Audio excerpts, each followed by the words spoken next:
That Don't Sound Right is a podcast about talking the way we did before the internet, when you could not prove anyone right or wrong. All the expertise was contained in the people involved with the conversation. I'm Peter. I'm Cecil, and I hope you enjoy our conversations. And as you listen, if you find yourself silently saying, that don't sound right, send us a comment. You're one of us. Yeah. I've gotten up for early services. Do you know that one Easter here, I thought that Jesus had come back on Easter morning? That don't sound right.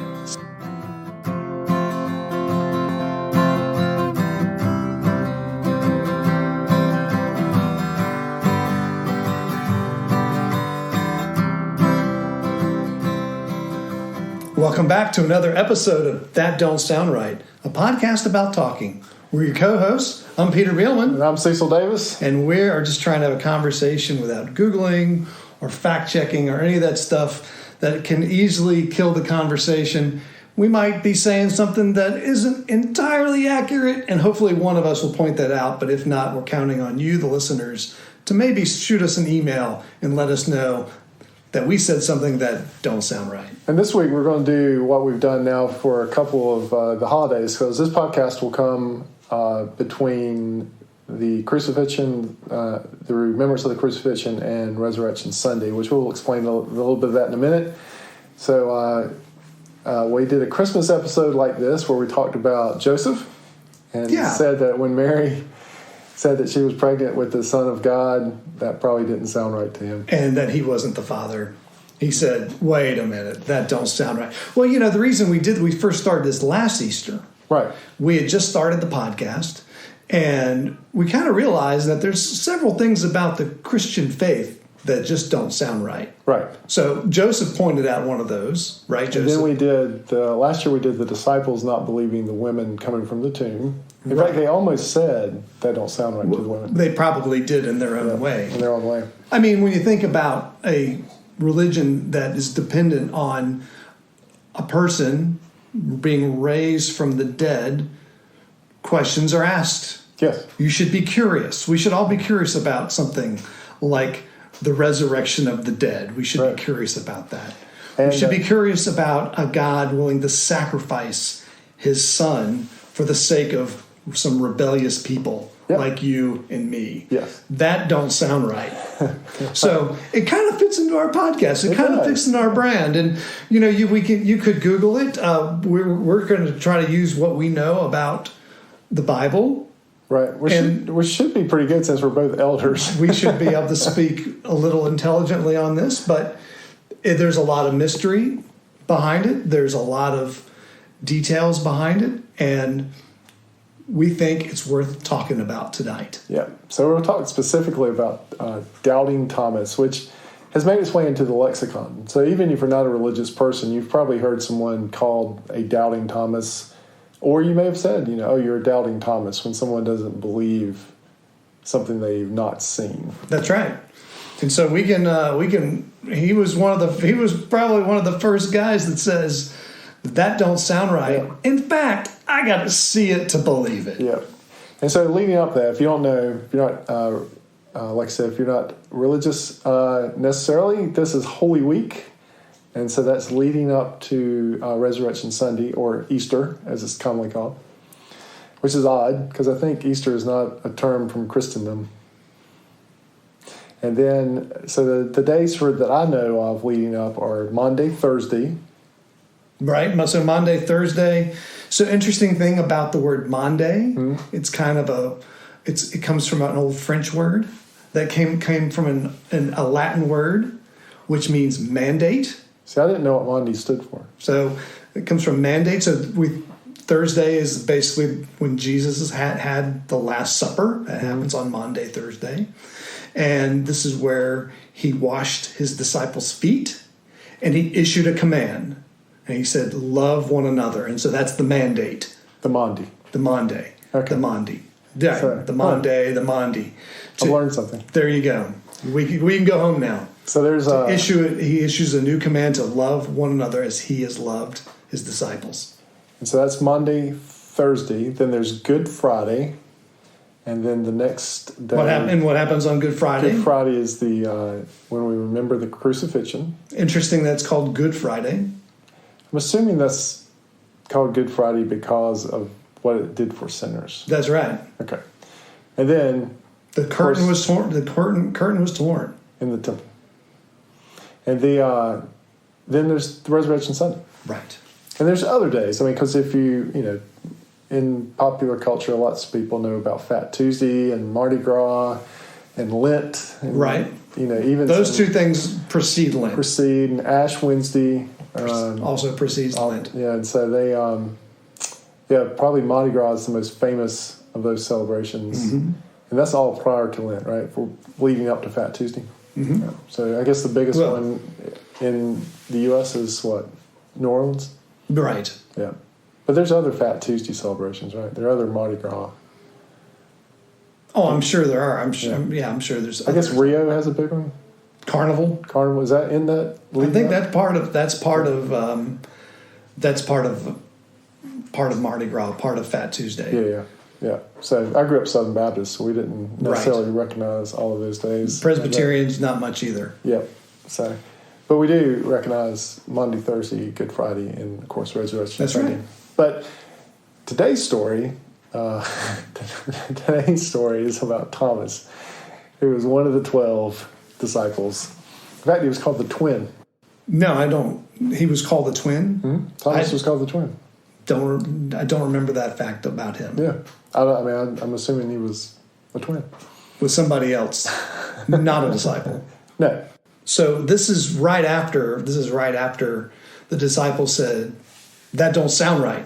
So we'll read the story. So this picks up where Mary had seen Jesus at the tomb. She comes back and says, I've seen the Lord. The disciples say, that don't sound right. And so that's what we talked about last year. Right. That's what we talked about last year. Yeah. So Jesus appears to them. In fact, they even say something about, isn't it too early to be drunk or something like that? Right. Yeah, that's right. So Jesus appears to them and says, peace be with you, shows them his hands and his side. They were so happy. So they're all in it. But guess what? This picks up in verse 24 of chapter 20. Now Thomas, one of the 12, was not with the disciples when Jesus came. So he missed some big news here. Yeah, so the 12 disciples, as you know, are the 12 men that followed Jesus. Now, we're down one because of Judas. Right. Because he betrayed Jesus. Mm-hmm. And now, and he hadn't been replaced yet. Right. So that happens a little bit later. But Thomas is somewhere else. We don't know where he is. Yeah, where is he? Why is he not with the rest of the disciples? So the other disciples tell him, right, we have seen the Lord. So now, these are 10 of his best friends, or 10 close. 10, right. Yeah, 10 of his closest compatriots at this point. And they were not, we have seen him. Yeah. And what's his response? Unless I see the nail marks in his hands and put my finger where the nails were and put my hand into his side, I won't believe. Right. So that's kind of a long way of saying, that don't sound right. It's never going to sound right. I got to see some proof. Yeah. Yeah, no, that is a long way of saying that don't sound right. And so the wounds in his hands are where he's been crucified. The wound in his side is where he was stabbed while he was on the cross. Mm-hmm. And Thomas wants to see all of that before he believes that Jesus is risen from the dead. That's right, because he saw it firsthand, right? He saw Jesus up on the cross, so he knew where the wounds were. Apparently, right? Yeah, he knew what had happened to Jesus. Yeah. So he wants proof. So a week later, his disciples were in the house again. This time, Thomas is with them. Thanks, Thomas. Welcome back to the party. Though the doors were locked, Jesus came and stood among them and said, peace be with you. Then he said to Thomas, put your finger here.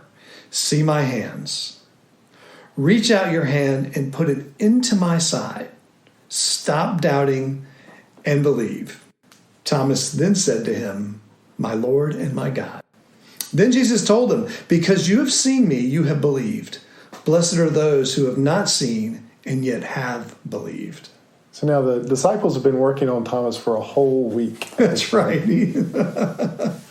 Correct, because they're happy that Jesus has been resurrected. And he's probably was sitting over there with his hands crossed, arms crossed, saying, unless I see it. Right. And so then Jesus appears to Thomas and he believes. That's pretty remarkable and gentle of Jesus to do that when you think about it. He didn't have to do that. I mean, Thomas had his chance with the first time he showed up. Right. He could have been there. He could have been there. I'm sure maybe there's extenuating circumstance. I'm not judging Thomas by any means. But now I've heard a bunch of sermons. Like this passage will preach, man. There's a lot of, I've heard a lot of sermons about this, about not being a doubting Thomas or compassion on the doubting Thomas. Man, there's a lot of room for pastors to. Is there one you remember the most? I don't have one that I remember the most. I just remember that it tends to be a go-to passage, especially at Easter, I think. Right. Because that wrap up by Jesus is so good. Because you have seen me, you have believed. Blessed are those who have seen, who have not seen, and yet have believed. Yeah. Yeah, that's such a powerful wrap up. That's a favorite of preachers, I think. That's right.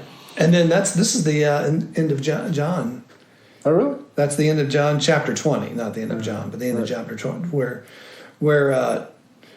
he says, Jesus performed many other signs in the presence of his disciples, which are not recorded in this book. But these are written so that you may believe that Jesus is the Messiah, the Son of God, and that by believing you may have life in his name. So I wonder what Thomas did after that. I think he probably stuck around. Yeah, because you see some of the. I just wonder how he felt having to have proof like that. I understand it. I mean, it's completely understandable. Oh yeah. I didn't have any words of wisdom for tonight. Well, I think the scriptures said it right there. That these are written that you may believe that Jesus is the Messiah, the Son of God, and that by believing you may have life in his name. No more wiser words than that, man. Yeah. So, as you listen to this, if you're listening to this on Saturday, the in-between day. Remind us again about the in-between day. Well, the in-between day was what a preacher of mine called it. A preacher that was my pastor. He talked about the in-between. So the in-between the crucifixion and the resurrection. And then he talked about that this time right now is really the time between when Christ was here the first time and the time when he comes back again. So we're living in the in-between time again. So we're living in between the hard news of Jesus not being here, right, and the good news when Jesus comes back. Right.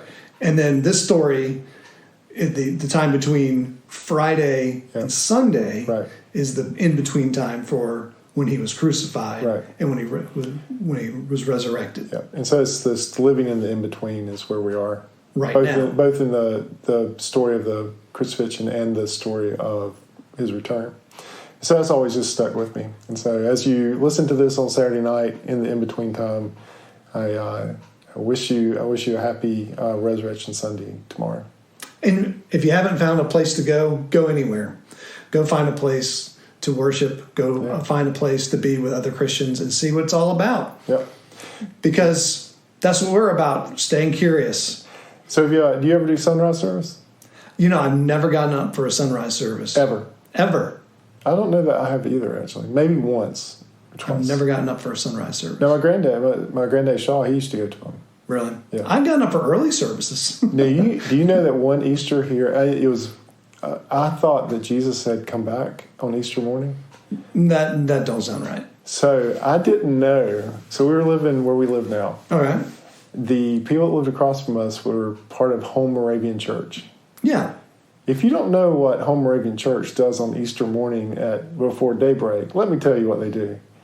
They get their band on a bus, and they go around to members' houses, and they play music. No, I didn't realize they go to members' houses. Yes. That's exciting. Yes. It's fantastic if you know about it. If you don't know about it, and you're dead asleep, and suddenly you start hearing music, like resurrection music. I woke up that Easter morning to that music outside my window, and brass band playing loudly. Yeah. And I thought, Jesus is coming back. Those are the trumpets. I'm not kidding. I'm being very serious. All right, okay, okay. And then I was like, I woke up and I realized it was a brass band outside my window. And then I was just confused. Right. And then I found out about the tradition. I had no idea. Yeah. You know, my neighbor across the street goes to Home Moravian. Yeah. Have you never had I've never had the band show up. Yeah. Yeah. Maybe they don't still do it, but they did it this year. And I mean, did it the year we moved in, or probably the first year we moved in where we are now. Yep. I woke up on Easter morning thinking that I was crossing the Jordan, man. Welcome to the neighborhood. Yeah. But that was not it. Here you are still. Yep, still here. Still in between time. Well, they don't sound right. But you have come to the end of another That Don't Sound Right. Well, want to thank everyone for listening on this special Saturday before the Resurrection Day. And we hope you have a blessed Easter. So, That Don't Sound Right is a production of TDSR Podcast in conjunction with Camel City Studios. I am your sound engineer and one of your hosts, Cecil Davis. Your other host and your web designer is Peter Billman. We have a product tester in Giorgio. We have a product designer and graphic designer in Emily Billman. Our brand ambassador is Brent. And as always, listener number one is Scott. So, until next Saturday night, keep talking. And stay curious.